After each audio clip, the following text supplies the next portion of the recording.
खबर में खुश आमदीद। मैं हूँ आपका होस्ट सईद काजी। कुछ खबरें मियाँ शाहिद साहब भी मेरे साथ हैं, मेरे को होस्ट हैं और अब बड़े मौजूद मेहमान, किसी तारुफ के मुताज नहीं, जनाब हबीब अकरम साहब भी हमारे साथ हैं। मगर कुछ खबरें और फिर आते हैं बड़ी गर्मा गर्म खबरें। अभी खबर आई है कि इमरान खान ने जलसा मनसूख कर दिया है, मगर मनसूख करते ही उन्होंने कहा है कि जलसा नहीं होगा, एहतजाज होगा। तो क्या वो सिविल उन्होंने अपनी दरखास्त वापस ले ली है? क्या वो सिविल नाफरमानी की तहरीक चलाने जा रहे हैं? क्या करना चाह रहे हैं? और साथ जो उनकी साफियों से गुफ्तगू हुई है, उन्होंने कहा है किसी किस्म के मुज़ाकरात नहीं होंगे। तो ये क्या हम फिर किसी 68 69 को देख रहे हैं या क्या मसला है? इस पे बात करेंगे। मौलाना ने जो है वापस आ गए, उनका बड़ा स्टडीड रेजिस्टेंस थी। क्या चीज थी? क्या मनवाना चाहते थे?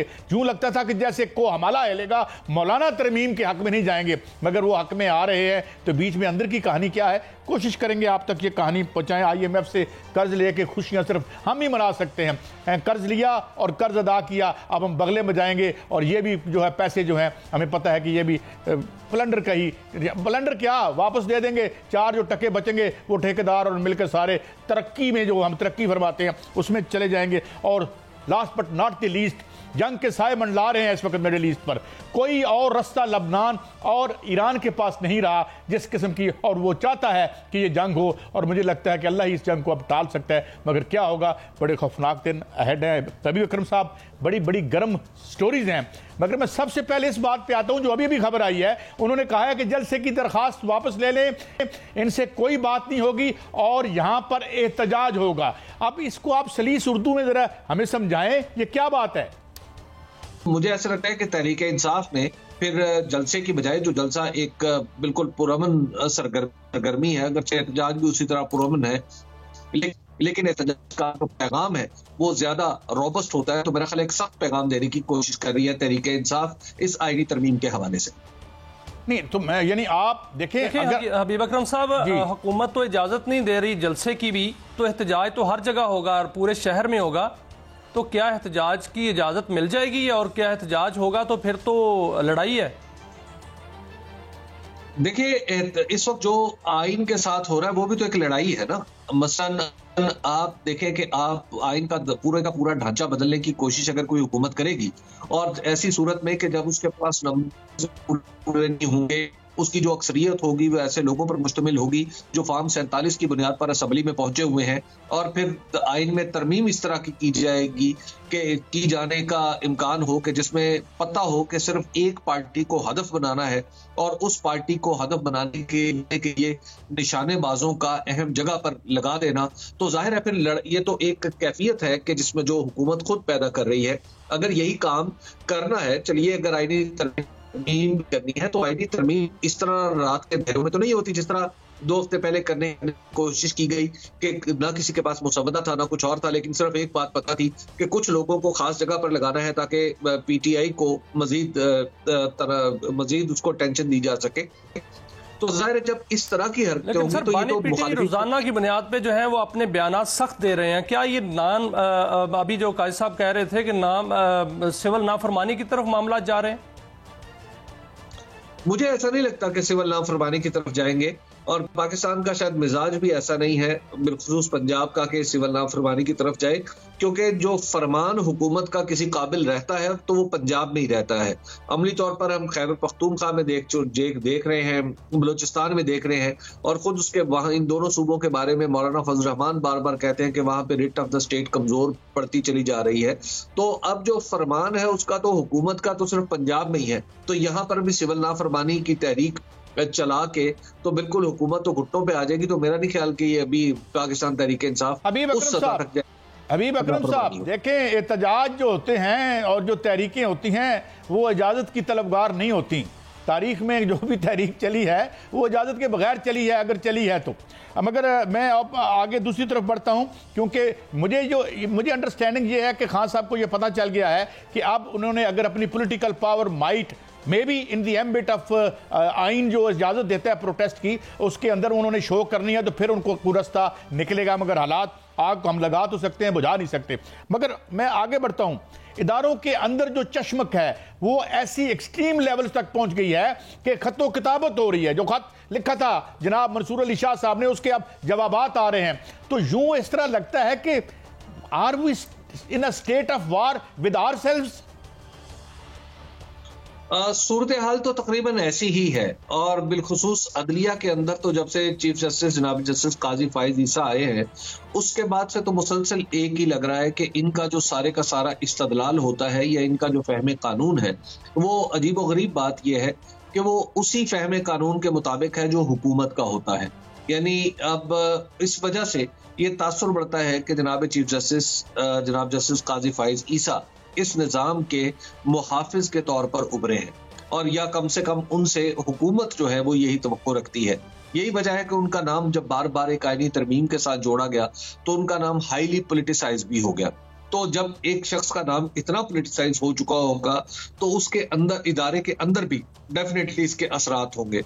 और हमें ये समझना चाहिए कि ये हम अदलिया की बात कर रहे हैं, फौज की बात नहीं कर रहे। फौज में डिसिप्लिन का पैमाना और डिसिप्लिन का मेयार कुछ और होता है, जबकि जो सुप्रीम कोर्ट है उसके अंदर डिसिप्लिन का पैमाना वो नहीं होता जो फौज पे जिसका इतलाक होता है। तो लिहाजा वहां पर बात खुल के होती है। इसलिए जब जनाब जस्टिस काजी फाइज ईसा का नाम इतना उछलेगा तो उनके इदारे के अंदर भी बहुत सारी खराबियां रूनुमा होंगी तो जो हो रही हैं, और उसका नतीजा देख रहे हैं हम कि जो जज साहिबान के मुख्तलिफ ग्रोहों में बढ़ गए हैं और दोनों ग्रोहों को एक दूसरे पर एतमाद भी नहीं रहा, इसीलिए खत लिखाने का सिलसिला शुरू हो गया।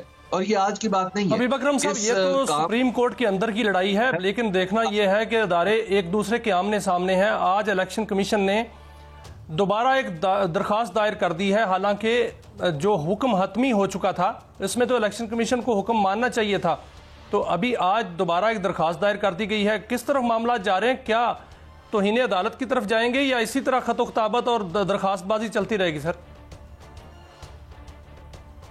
देखिए, अगर तो 25 अक्टूबर तक सूरत हाल यही रहती है तो ऐसा लगता है कि 25 अक्टूबर तक तो बातें दरखास्तों पे ही इर्द गिर्द घूमती रहेंगी। कभी एक दरखास्त जारी होगी, कभी उसका जवाब आ रहा होगा, तो ये मामला इसी तरह चलता रहेगा। 25 अक्टूबर को अगर तो चीफ जस्टिस जनाब जस्टिस काजी फाइज ईसा अपने घर तशरीफ ले जाते हैं रिटायरमेंट के बाद, तो उसमें उसके बाद सूरत हाल में तब्दीली आएगी। जो चीफ जस्टिस है उनके बारे में ये तासुर बड़ा गहरा होता चला जा रहा है कि चीफ जस्टिस साहब जो इस वक्त का जो मौजूदा हुकूमती बंदोबस्त है उसको कहीं ना कहीं यानी इस हुकूमती बंदोबस्त के जो हिस्सादार लोग हैं वो बार बार ये इस बात को इसरार से कहते हैं कि हमें तो मौजूदा चीफ जस्टिस के ऊपर भरोसा है, जबकि दूसरी तरफ से एक पाकिस्तान की सबसे बड़ी पॉलिटिकल पार्टी उनके ऊपर अदम एतमाद का इजहार कर चुकी है। तो जब इतनी पॉलिटिकल सिचुएशन हो जाए चीफ जस्टिस के बारे में, तो बेहतर रास्ता तो ये है कि चीफ जस्टिस अपना वक्त आने के ऊपर अपने घर तशरीफ ले जाए ताकि उसके बाद मामला आगे बढ़ सके। अदरवाइज तो चीफ जस्टिस एक और बड़ी खबर है, एक और बड़ी खबर आ रही है और MQM के कुछ लॉ मेकर्स ने साफियों के साथ मुबैना तौर पर शेयर की है कि हुजूर इस साल के बदलने से पहले कहीं जो बन रहे हैं वजीर आज़म जनाब बिलावल भुट्टो साहब और बड़े सरगर्म हैं, उन्होंने कहा है कि मैं तन मन धन की बाजी लगा दूंगा ये तरमीम पास करवाने में। तो ये चीजें अनरिलेटेड हैं या आपस में मिली जुली हैं? देखिए, ये बात आज से नहीं चल रही, ये बात इससे पहले से चल रही है। यानी आपको याद होगा जब PDM की गवर्नमेंट बनी थी और उस वक्त उसकी सरबराही मौलाना फजल रहमान फरमा रहे थे, तो उस वक्त भी ये बात बार बार उठ रही थी। और फिर इलेक्शन के हवाले से भी ये बात एक दफा आई कि जनाब इलेक्शन की जो अरेंजमेंट होगी वो इस तरह होगी कि पीपल्स पार्टी को और फिर बिलावल भुट्टो पीपल्स पार्टी को अक्सरियत मिल जाए और बिलावल भुट्टो जरदारी साहब हुकूमत बना ले। अब जिस अंदाज से वो आगे बढ़ रहे हैं आईनी तरमीम को लेके कि हम देख रहे हैं कि मुस्लिम लीग नून तो कहीं पीछे रह गई और बिलावल भुट्टो जरदारी साहब ने उसके ऊपर एक सख्त पोजीशन ले ली और वो कहते हैं ये तो होनी ही होनी है, हर सूरत में होनी है। और जिस अंदाज में वो कह रहे हैं, मुझे उससे लगता है कि अगर वो आईनी तरमीम करवाने में कामयाब हो जाते हैं तो दरअसल फिर उनकी क़यादत के ऊपर भी एक अक्रॉस द पॉलिटिकल जो स्पेक्ट्रम है वो या पॉलिटिकल अरीना एक थोड़े से उनका भरोसा भी बढ़ जाएगा। तो ऐसी सूरत में अगर वजीर आज़म को ऐसा शख्स होता है जिसके ऊपर जिसने ताज़ा ऐसा आईनी तरमीम का बीड़ा उठाया हो और फिर उस महाज को सर कर लिया हो, तो फिर नेचुरल ऑप्शन लगता है कि इस ऐसे ही किसी शख्स को वजीर आज़म होना चाहिए। क्योंकि शहबाज शरीफ साहब जो है वो तो अमली तौर पर अपनी जो पॉलिटिकल हैसियत है यानी खुद पार्लियामेंट के अंदर उसको भी स्टैब्लिश नहीं कर सके, क्योंकि उन्होंने एक तरमीम का बीड़ा उठाया, सब लोगों को इकट्ठा कर लिया और मतलूबा नंबर हासिल नहीं कर पाए। अच्छा हबीब साहब, एक और बात जिसे मैं अंग्रेजी का एक मुहावरा इस्तेमाल करता हूं, जिसे कहते हैं स्टडीड रेजिस्टेंस। ऐसी रेजिस्टेंस के जो मंसूबे का हिस्सा थी, जो अब लग रहा है मौलाना की जो रेजिस्टेंस थी, और कहा यह जा रहा है, मैं बहुत सी बातें हम इस तरह मीडिया पे नहीं कर सकते, कि कोई मकासद थे जो हासिल हो चुके हैं, जिसके बाद वो अब आहिस्ता आहिस्ता तरमीम की तरफ बढ़ रहे हैं। एक सवाल मेरा ये है, और दूसरा ये कि 63A का जो बना है बेंच, अगर कल उसमें फैसला आता है तो फिर तो अपने हाथ काट के जो पॉलिटिकल लीडरशिप है उसने दे दिए। कल कोई भी आर्स ट्रेडिंग करेगा और वो तब्दील करा लेगा, लाइटियां और हुकूमतें बनती रहेंगी, तो फिर सिविलियन अथॉरिटी तो मेरा ख्याल, माफ कीजिएगा, गई जनाब किसी दलदल में। देखिए, जहां तक मौलाना फजल रहमान का मामला है, तो आप इस तरमीम को मौलाना फजल रहमान से जब जोड़ के देखें तो आप उसके साथ एक और शख्सियत को भी शामिल रखें, वो है जस्टिस काजी फाइज ईसा।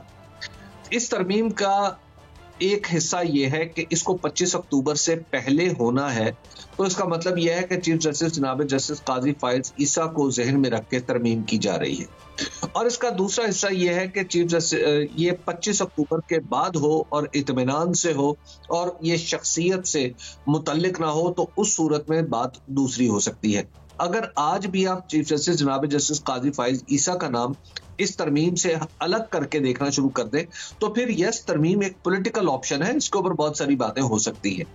जहां तक मौलाना फजल रहमान का ताल्लुक है, तो मुझे ऐसा नहीं लगता कि वो अभी तरमीम के करीब जाएंगे, और 25 अक्टूबर तक तो यकीनन नहीं जाएंगे। तो 25 अक्टूबर के बाद क्या सूरत हाल बनती है, वो बिल्कुल एक डिफरेंट सिनेरियो होगा। जहां तक 63A का मामला काजी साहब आप बात कर रहे हैं, देखिए 63A का मुकदमा बुनियादी तौर पर यह है कि हमारे पास अब अदालत ने इस बात पर गौर करना है कि चोर को चोरी की सजा तो मिल जाए, लेकिन चोरी का माल उससे बरामद ना किया जाए, बल्कि उसने जहां रखा था वहीं पड़ा रहने दिया जाए। और अब इस बात पे हमारे कई नामवर वकला अदालत के सामने जाएंगे और वो बताएंगे अदालत को, बेंच को, जो जस्टिस काजी फाइज ईसा की सरबराही में बना है, कि जनाब मी लॉर्ड, ये जो चोर है इसने चोरी तो कर ली है, लेकिन माल इसके पास ही रहने दे, क्योंकि ये खिलाफ दस्तूर होगा कि माल जो है इसके असल मालिक को लौटा दिया जाए। ये टोटल आर्गुमेंट है जो आइंदा चंद दिनों में हमने 30 सितंबर से अदालत में ऑनवर्ड देखना है, और उसका नतीजा यकीनी तौर पर वही निकलेगा जो अभी आपने फरमाया है कि सिविल अथॉरिटी। हबीब अकरम साहब, आप 25 अक्टूबर की बात कर रहे हैं और साथ साथ ये भी कह रहे हैं कि मौलाना 25 अक्टूबर तक का इंतजार करेंगे, तो मियां नवाज शरीफ ने भी टिकट कटा ली है सर लंदन की, आने का उन्होंने कोई रिटर्न टिकट नहीं कटाया, तो आप क्या देख रहे हैं इसको सर? देखिए, अगर उन्होंने टिकट कटा ली है, अगर जैसा कि आप कह रहे हैं, मैं इस बात को अगर दुरुस्त तस्लीम कर लूं, तो फिर इसका मतलब है तरमीम भी नहीं होगी। ये बड़ी बात कही आपने, जरा इसको एक्सप्लेन कर दें कि फिर तरमीम नहीं होगी, क्या मतलब? जी, उसकी वजह यह है कि जो यानी ये जो पूरे का पूरा सिस्टम है, नवाज शरीफ साहब की निक्की जी हाँ के ऊपर चल रहा है, और नवाज शरीफ साहब की निक्की जी हाँ जो है वो दरअसल फॉर्म 47 की बुनियाद पे है, और नवाज शरीफ साहब का अमली तौर पर कंट्रोल इस सिस्टम पे इतना है कि वो खुद तशरीफ ले गए लाहौर से इस्लामाबाद, बिलखुसूस इसलिए कि वहां पर जाके वो आईनी तरमीम के हक में वोट डालेंगे, लेकिन जब वहां पहुंचे तो उन्हें पता चला कि ऐसी कोई सूरत हाल पैदा ही नहीं हो सकती, और फिर वो वापस तशरीफ ले आए। तो उसके बाद आप देख रहे हैं कि आईनी तरमीम जिसके बारे में कहा जा रहा था कि अगले दिन, उससे अगले दिन, उससे अगले दिन, तो वो तो कुछ भी नहीं हुआ, और नवाज शरीफ साहब बदस्तूर लाहौर में है। अगर वो लाहौर से लंदन तशरीफ ले जाते हैं, और जैसा अभी शाहिद बता रहे थे कि अगले महीने की किसी तारीख को ले जाते हैं, तो फिर यकीनी समझिए कि फिर आईनी तरमीम का जो जनाजा है वो पढ़ा जा चुका है। और मरियम साहिबा के बारे में भी कहा जा रहा है कि शायद वो भी तशरीफ ले जा रही हैं 3 हफ्तों के लिए।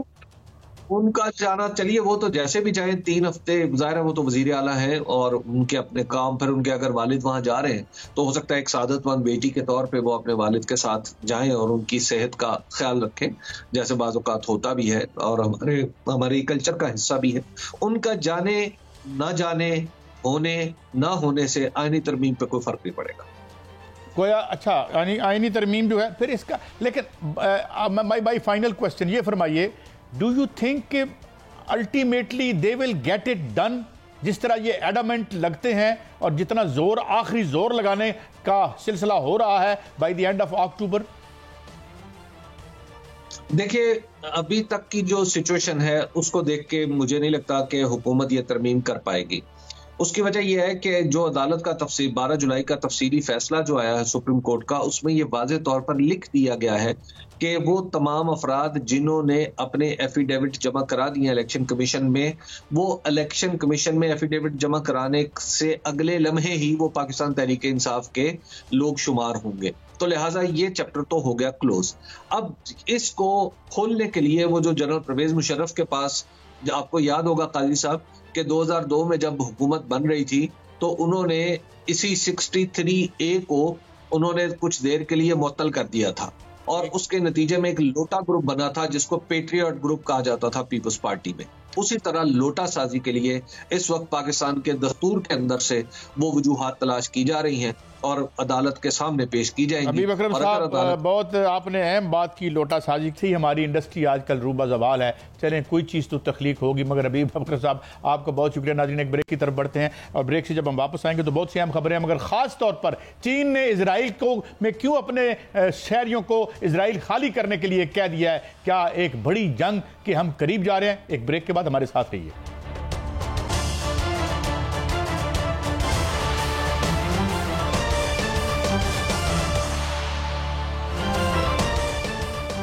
Welcome back.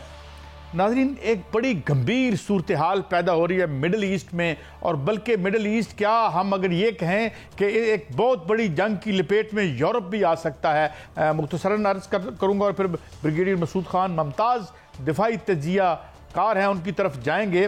रूस ने भी जो एक हमले की धमकी दे दी है, इन केस अगर लॉन्ग रेंज मिसाइल्स जो हैं वो इस्तेमाल होते हैं मॉस्को पर हमले के लिए, तो फिर क्या ये जंग जो है वो फैल जाएगी पूरे यूरोप तक? और दूसरी बात ये कि ईरान और लबनान के पास शायद अब कोई ऑप्शन नहीं छोड़ा उन्होंने, और चीन ने अपने तमाम जो नेशनल्स हैं उनको इजराइल छोड़ने के लिए कह दिया है। किस किस्म की गंभीर सिक्योरिटी सूरत हाल पैदा हो रही है। हमारे साथ मौजूद हैं ब्रिगेडियर मसूद खान साहब, बहुत शुक्रिया आपके वक्त के लिए।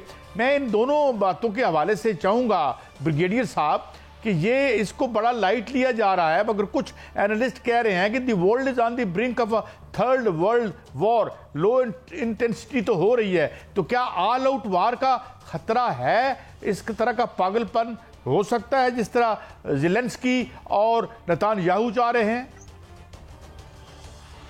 जी हाँ, देखिए मेरे ख्याल में सिचुएशन बड़ी सीरियस होती जा रही है, बहुत इन मिडिल ईस्ट और रशिया यूक्रेन के हिसाब से।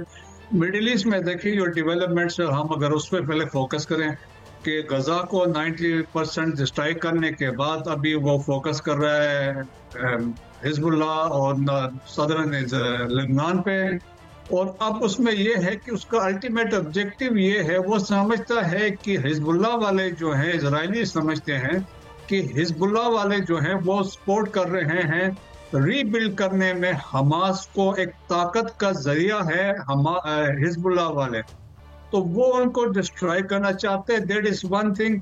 सेकंड इंपॉर्टेंट चीज है उनके लिए, देखें कि उनको शिकस्त हो गई है गजा में, वो उनका ऑब्जेक्टिव था पॉलिटिकल एंड मिलिट्री विक्ट्री चाह रहे थे गजा में, दोनों में वो नाकाम हुए। होस्टेज की रिकवरी उनसे वहां पे हो नहीं सकी, तो अब उनके लिए एक विक्ट्री बड़ी इंपॉर्टेंट है नेतन्याहू के लिए, तो दैट्स वाई वो चाहते हैं यहाँ पे एक ऐसी एक एक्टिविटी करें। और अब देखें कि जो रिसेंट डेवलपमेंट हुई है साउथ लेबनान में, अब तो ओवर 2000 टारगेट्स पे उन्होंने स्ट्राइक्स किए हैं। पहले पेजर अटैक्स हुए, इसके बाद ये स्ट्राइक्स हुई हैं, 1000 के करीब के लोग वहां पे मारे गए हैं। 2 दिन पहले एक ही दिन में 558 मारे गए थे। और ये टारगेट कर रहे हैं उनके रॉकेट लॉन्चर साइट्स पे और मिलिट्री इंस्टॉलेशन पे कर रहे हैं। जो सीरियस अभी डेवलपमेंट दरमियान में आई है कि उन्होंने कहा we are going for a ground offensive. Ground offensive का मतलब है दे आर मोबिलाइज कर रहे हैं 2 ब्रिगेड की साइज फोर्स को, और उसके बाद वो इन्वेट करेंगे सदर्न लेबनान को। तो तारीखी तौर पे आप देखें कि सदर्न लेबनान भी पहले भी इजराइल ऑक्युपाई कर चुका है, 1985 से 2000 तक के साउथ लेबनान में इजराइल ने इसको ऑक्युपाई करके रखा हुआ था। 2006 की जो जंग हुई थी उसमें भी ये इजराइल अंदर जा चुका था और उसकी में एक अंडरस्टैंडिंग हुई आफ्टर, जब 34 दिनों की जंग लड़ी गई थी 2006 में हिजबुल्लाह के साथ। तो यूनाइटेड नेशन सिक्योरिटी काउंसिल की एक रेजोल्यूशन थी 1701 और जिसके तहत इट वाज डिसाइडेड कि जो हिजबुल्लाह के फोर्सेस हैं वो लितानी रिवर है उसके नॉर्थ में विड्रॉ करेंगे और इजराइल सब क्या ये समझा जाए कि इजराइल जो है वो ग्रेटर इसराइल की तरफ बढ़ रहा है और एक एक करके अरब ममालिक को अपनी लपेट में लेगा? जी हाँ, बिल्कुल। देखें, एक ये भी सोच है। अब एक ये भी सोच है क्योंकि देखें कि जब उन्होंने हमास पे ये बमबारी कर रहे थे और जिनको ये पुश करके लेके गए थे साउथ में खान यूनुस में, और सब्सिक्वेंटली इनका एम यही था कि इनको वो चाहते थे गजा का बॉर्डर खोल दिया जाए, इन तमाम लोगों को सेनाई में भेजा जाए और वो गजा को ऑक्युपाई करे। That was one.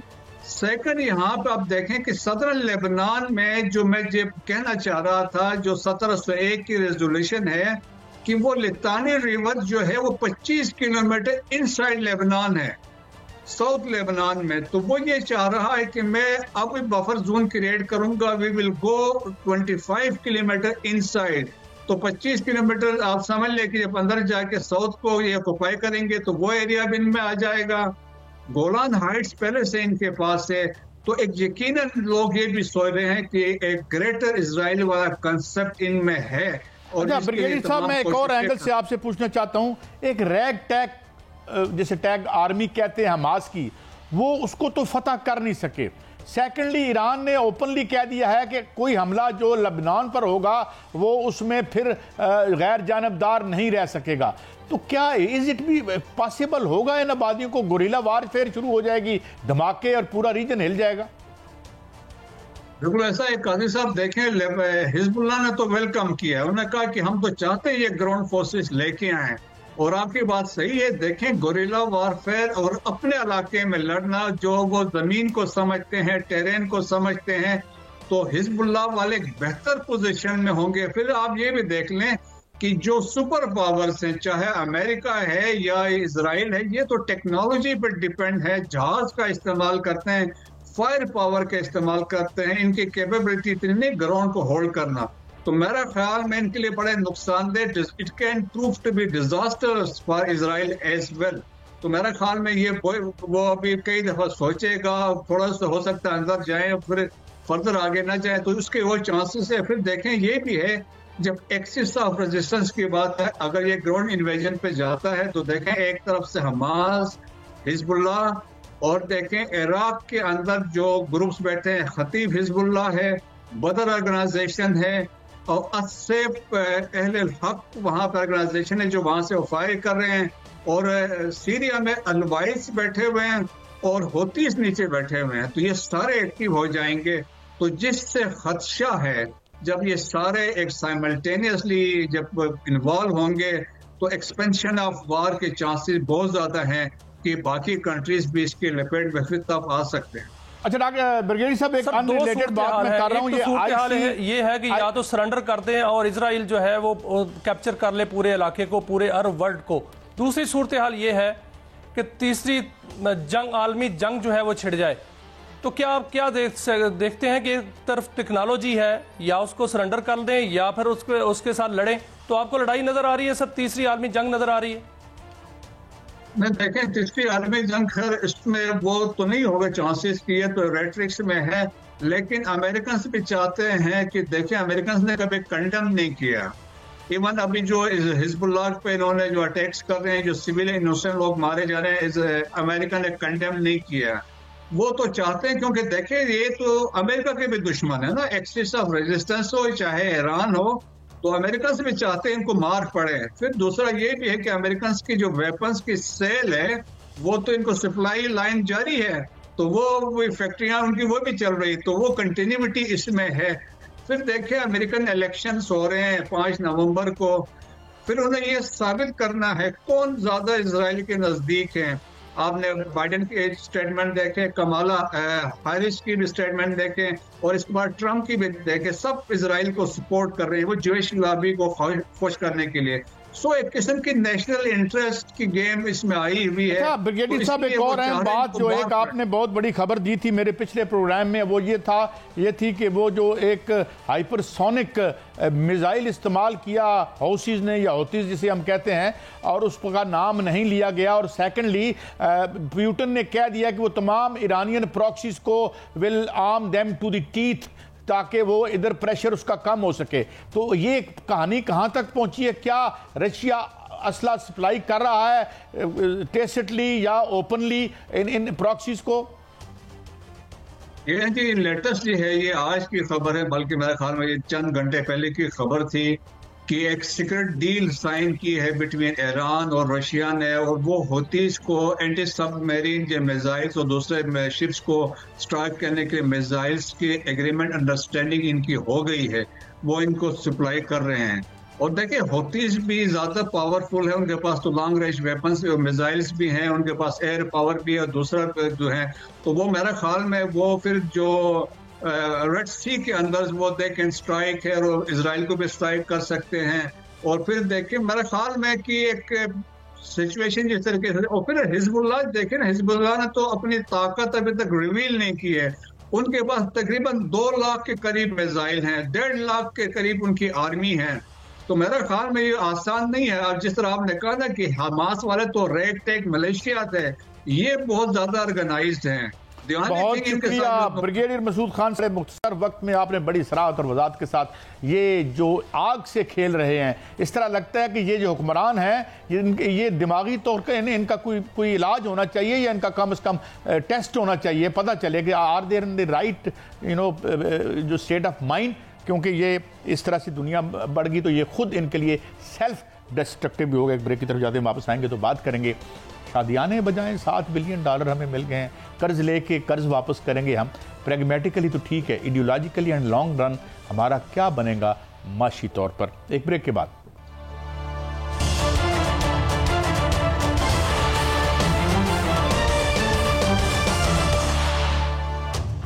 Welcome back.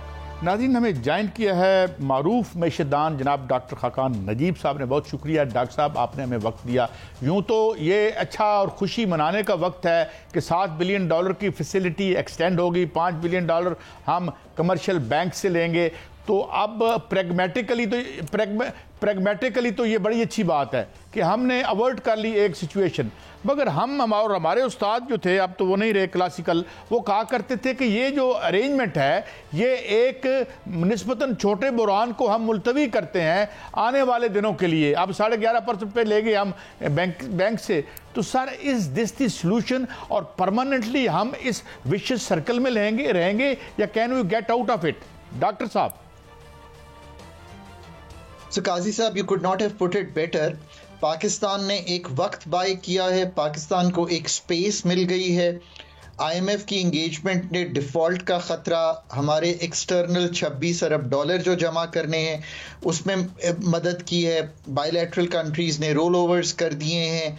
अब आपके पास एक ग्राउंड है, और इसके साथ साथ एक स्टेबिलिटी सी शॉर्ट रन की आ गई है, जिसका मतलब है अफरात ज़र नीचे जा रही है, बैरूनी खसारा संभल गया है, रुपए की कदर मुस्तहकम है, पॉलिसी रेट नीचे आ रहा है। अब इस रूम को आप कैसे यूज़ करते हैं? और ये बिलीव कीजिए कि आज भी पाकिस्तान की जो बिजनेस एनवायरनमेंट है वो डिफ़िकल्ट है, गवर्नेंस कमज़ोर है, आउटसाइज्ड एक रोल ऑफ स्टेट है बहुत बड़ा जो हिंडर कर रहा है इन्वेस्टमेंट को। हमारा जो बड़ा लो है कंपेयर टू हमारी जो पीयर कंट्रीज़ हैं, जो इन्वेस्टमेंट टू GDP रेशियो है, टैक्स बेस नैरो है, और जो फेयरनेस है टैक्स के निज़ाम में कि एग्रीकल्चर वाला कम देता है और आपकी सैलरी से ज़्यादा कटता है, वो आज भी कायम है। इसका नतीजा ये है कि जो फिस्कल मालियाती खसारा है वो 73 से 7% ऑफ GDP है, जो बहुत हाई है पाकिस्तान जैसे मुल्क के लिए, और हम अपनी स्पेंडिंग नीड्स पूरी नहीं कर पाते। ये बात आपकी बिल्कुल दुरुस्त है। इसके साथ साथ एनर्जी की जो हमारी नीड्स हैं, और एनर्जी का जो सेक्टर है वो शिकार है एक ऐसी गवर्नेंस के निज़ाम का जिसमें पॉलिसी और रेगुलेटरी फेलियर और जो ऑपरेशंस हैं। सर हमने जो कर्जा लिया है, अभी जो प्रोग्राम शुरू हुआ है ये 5% पे शरह सूद पे हुआ है। जो दोस्त मालिक हमें अरेंजमेंट करेंगे वो भी शरह सूद हाई होगा। इतने हाई शरह सूद पर कर्जा लेकर और बहुत सी सख्त शराइत से हमने 37 मार्च प्रोग्राम को चलाना है, और ये कहा जा रहा है कि इससे महंगाई का एक नया तूफान जो है वो आएगा और खुदा न खास्ता पाकिस्तान जो है वो थोपिया जैसा बन जाएगा। तो आप क्या समझते हैं कि सर हम 37 मई इस प्रोग्राम को चला सकते हैं मौजूदा हालात के मुताबिक? आपने 2-3 बातें बहुत अहम सामने रखी हैं। एक तो ये है कि पाकिस्तान ने 24 प्रोग्राम एंटर ज़रूर किए हैं IMF के, पर कंप्लीट लॉन्ग टर्म में सिर्फ 13-16 का ही प्रोग्राम किया है। सो आपके ये खदशात कि क्या पाकिस्तान ये चैलेंजिंग प्रोग्राम जिसमें जब क्वार्टरली रिव्यू होगा आपका क्वांटिटेटिव टारगेट्स का, इंडिकेटिव टारगेट्स का, स्ट्रक्चरल बेंचमार्क्स का, तो क्या वो पूरे कर पाएगा? ये बात मुझे इसलिए मालूम है कि 13-16 का प्रोग्राम मैंने पाकिस्तान के लिए एंकर किया है, और उससे पहले हम कभी भी कोई प्रोग्राम, यानी कि हम जाते थे, कुछ किस्तें लेते थे और बाहर आ जाते थे और अपने वादे वहीद भी पूरे नहीं करते थे। It's going to be challenging. पहला चैलेंज तो 30 सितंबर को ही आएगा, जिसमें FPR की अगर शॉर्टफॉल होती है तो हमें नए टैक्सेस का इजरा करना पड़ेगा या हमें एक्सपेंडिचर्स पे कट लगाना पड़ेगा। यहाँ अगर हम स्मार्टर होंगे तो प्रोविंसेस को कहेंगे कि कुछ पैसे हमें डोल आउट कर दें ताकि हम उस शॉर्टफॉल को पूरा कर सकें।